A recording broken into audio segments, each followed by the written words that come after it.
Night 11:30 గంటలకి మేము పడుకో ఉన్నాము. పెద్ద పెద్ద శబ్దాలు అయితే వచ్చినాయి. అప్పటికే మేము లేచేసరికి కాంపౌండ్ అంతా పగలగొట్టేసినారు. 2 జేసీబీలతో ఒకటి ఆ పక్క ఒకటి ఈ పక్క సుమారు ఒక 100 మంది దాకా వచ్చేసినారన్న. మెల్లో ఉండే మంగళసూత్రంతో కూడా లాక్కుపోయినారు. ఇల్లంతా పడగొట్టేసినారు. ఒక 5 నిమిషాలు ఇమ్మన్నా కూడా వాళ్ళు టైం ఏమి ఇవ్వలేదన్న. కట్టుబట్టలతో రోడ్డుపైకి వచ్చినాము. ఆడికి కొట్టడానికి మీదికి వచ్చినారు. సెల్ ఫోన్లు లాక్కుంటున్నారు, మేము వీడియోలు తీసుకుంటున్నామని. ఎమ్మెల్యే వాళ్ళ బంధువులు అని చెప్తున్నారు వాళ్ళంతా. లక్ష్మణ్ రెడ్డి ఒక ఆయన, ద్వారకనాథ్ రెడ్డి ఇంకొక పేరేదో ఉందన్న, నాకు గుర్తు రాలేదు. ఈ ముగ్గురు ఈ పని చేస్తున్నారన్న. మా స్థలాన్ని కొంచెం మేము అమౌంట్ కొంచెం కుదవ పెట్టినామన్నా.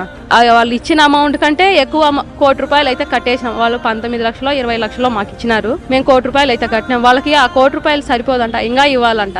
ఇంకా మేము దళితులం కదా, వాళ్ళు రెడ్లు. ఇంకా ఏం చేస్తారు రెడ్లు, కొంచెం బలగము ఉన్న వాళ్ళు మెయిన్ రోడ్ లో ఉన్నందువల్ల ప్లేస్ ని ఇంకా కావాలా, అది కావాలా, ఇది కావాలని చెప్పి సతాయిస్తానే ఉంటారు వాళ్ళు. ఇంకా సతాయిచ్చి ఇంకా ఈ రాత్రికే ఈ పని చేసేసినారన్న. 2 జేసీబీలు వచ్చినాయన్న, ఒకటి ఇటుపక్క ఒకటి ఆ పక్క. మొత్తం కాంపౌండ్ మొత్తం పడబడి ఒక 100 మంది దాకా వచ్చినారన్న.